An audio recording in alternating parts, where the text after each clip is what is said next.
बावनकुळे साहेब, राष्ट्रवादी काँग्रेस शरद पवार गटाचे प्रदेशाध्यक्ष जयंत पाटील यांच्याशी आपली रात्री प्रदीर्घ भेट झाल्याची माहिती आहे. माननीय जयंतराव पाटील साहेब काल सांगली जिल्ह्यातील आणि काही त्यांच्या मतदारसंघातील 14-15 विषयाचे निवेदनं आणि काही महसुली खात्याच्या संबंधाने 1-2 बैठका घ्याव्या लागतील असे काही प्रकरणं होते. त्यांनी सर्व विषय माझ्यासमोर मांडले. माननीय विखे पाटीलजीसुद्धा माझ्यासोबत होते आणि त्यांनी त्यांच्या सांगली जिल्ह्यातल्या विकास कामाबद्दल खूप वेळ चर्चा केली. मी त्यांना आश्वासन दिलं आहे की येणाऱ्या अधिवेशनामध्ये मी सांगलीची आणि या 14ही समस्याची बैठक माझ्या दालनात लावणार आहे. केव्हा ही भेट झाली, किती वाजता झाली? कारण वेगवेगळे तर्कवितर्क रात्री उशिरा पण भेट झाली असं म्हटलं जात आहे. आणि काल रात्री सायंकाळी 8:30-9 वाजता B5 बंगल्यावर, अधिकृत बंगल्यावर भेट झाली आणि माझ्या घरी तर 400-500 लोक त्यावेळी भेट झाली तेव्हा होते. ते अधिकृत माझ्या वेळ घेऊन आले होते आणि त्यामुळं काही ती राजकीय भेट नव्हती आणि कुठलीही राजकीय चर्चा सुरू झाली नाही. केवळ विकासाची चर्चा झाली. जयंत पाटील साहेबांनी दिलेले 14 मुद्दे ते महत्त्वाचे होते. मी ते मार्गी लावणार आहे. बावनकुळे साहेब, आपला इतका राजकीय अनुभव आहे, आपल्याला काय वाटतं त्यांच्या पक्षामध्ये त्यांचं काय भविष्य आहे असं वाटतं तुम्हाला? नाही, त्यांनी काल काही राजकीय चर्चा केली नाही आणि मी जयंतराव पाटिल साहेबांच्या राजकीय भविष्याबद्दल बोलणे इतना मोटा भी नहीं है. सर, हिंदी में बताइए, जयंत पाटिल के साथ आपकी मुलाकात हुई है, कल रात को लंबी बातचीत हुई ऐसी भी बताया जा रहा है. देखिए, जयंतराव पाटिल जी जो राष्ट्रवादी कांग्रेस शरद पवार जी के पार्टी के अध्यक्ष हैं, वो कल रात को 8:30-9 बजे मेरा समय लेकर आए थे. माननीय विखे पाटिल जी, मैं साथ में हमने बैठकर जो उनके विधानसभा में और उनके ज़िले में, सांगली ज़िले में 14-15 समस्या है, जिसमें कुछ शासकीय बैठक की ज़रूरत है, कुछ डेवलपमेंट के वर्क से जो मेरे रेवेन्यू डिपार्टमेंट के अंडर आते हैं, तो मुझे लगता है कि वो सारे काम मैंने कहा है उनको कि अधिवेशन में पूरा करेंगे और पूरी विकास के काम पे चर्चा हुई. कोई भी पॉलिटिकल चर्चा नहीं हुई.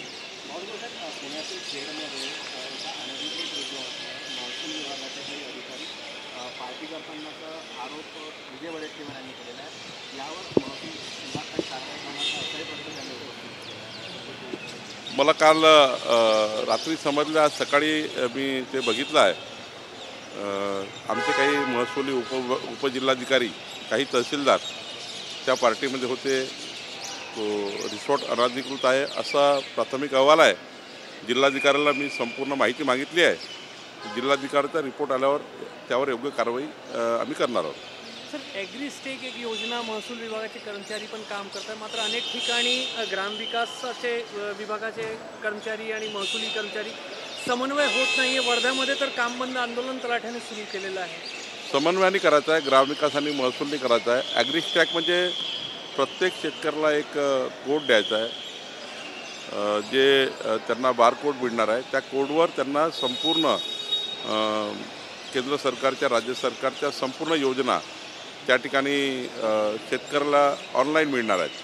त्यामुळे ॲग्रीस्टॅक यावर संपूर्ण त्यांची माहिती असणाऱ्या शेतकऱ्याची आणि अत्यंत महत्त्वाचा उपक्रम केंद्र सरकारचा, राज्य सरकारचा आहे.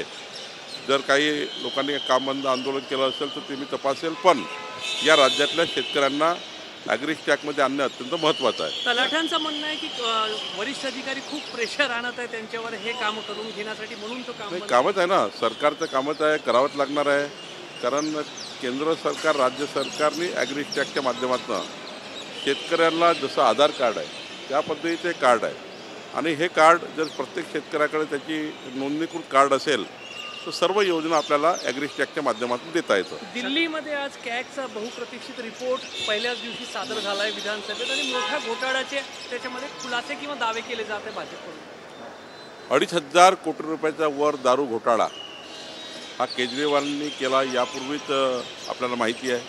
पण आज खराखुरा रिपोर्ट, कॅगचा रिपोर्ट आला आहे, ज्यामध्ये चुकीच्या पद्धतीने परवाने वाटप करणे, चुकीच्या पद्धतीनं त्या ठिकाणी गोरखधंदा करणे, म्हणजे अवैध जो आपला हा दारू घोटाळा आहे, अवैध पद्धतीने पैसा जमा करण्याकरता केजरीवालनी केलेला हा घोटाळा आहे आणि हा घोटाळा 2,500 कोटीच्या वर आहे आणि या घोटाळ्यामध्ये स्वतः केजरीवाल इन्व्हॉल्व आहे, त्यांचा पक्ष इन्व्हॉल्व आहे आणि त्यामुळं कॅगच्या रिपोर्टवर केंद्र सरकारने पुढची कारवाई केली पाहिजे.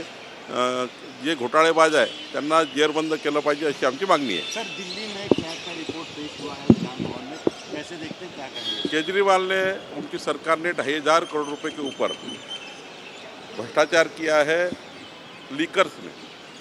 लीकर में अवैध रूप से लाइसेंस बांटे गए, लीकर्स में अवैध रूप से डुप्लीकेट दारू बनाई गई, बहुत से उसमें अवैध व्यवसाय किए गए हैं. तो ये केजरीवाल सरकार का पहला भ्रष्टाचार का रिपोर्ट है. ऐसा भ्रष्टाचार उन्होंने गरीबों के नाम से बहुत किया है. आगे आगे जैसी सरकार चलेगी, केजरीवाल ने किए हुए भ्रष्टाचार सामने आएंगे. केजरीवाल की सरकार भ्रष्टाचारी सरकार थी, इस वजह से वहाँ की जनता ने वो सरकार उखाड़ के फेंकी है. हमारी सरकार जो आई है वो निश्चित रूप से केजरीवाल के सारे भ्रष्टाचार निकालेगी और कड़ी कार्रवाई उनके ऊपर करेगी. शक्तीपीठ हायवे संदर्भात काय सांगाल सर? आपण पाहिलं यापूर्वी स्पीडमध्ये काम झालं, आता निवडणुकीनंतर पुन्हा एकदा डिमार्केशन जे आहे ते सुरू झालं आहे. डिमार्केशन विधानसभेच्या निवडणुकीच्या आधी थांबवण्यात आलं होतं. वर्धा यवतमाळ 2 ठिकाणी डिमार्केशन सुरू झालेलं आहे, दगड लावणं सुरू झालं MSRTCचं.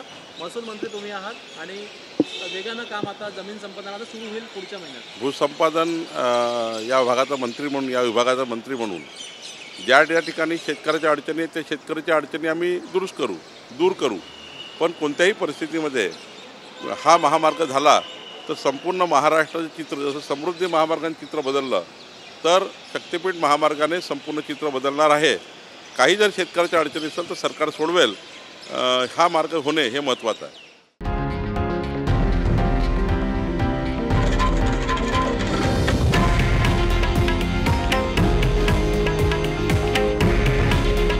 हे आहे देशातील नंबर 1 न्यूज नेटवर्क आणि आपण पाहत आहात TV9 मराठी.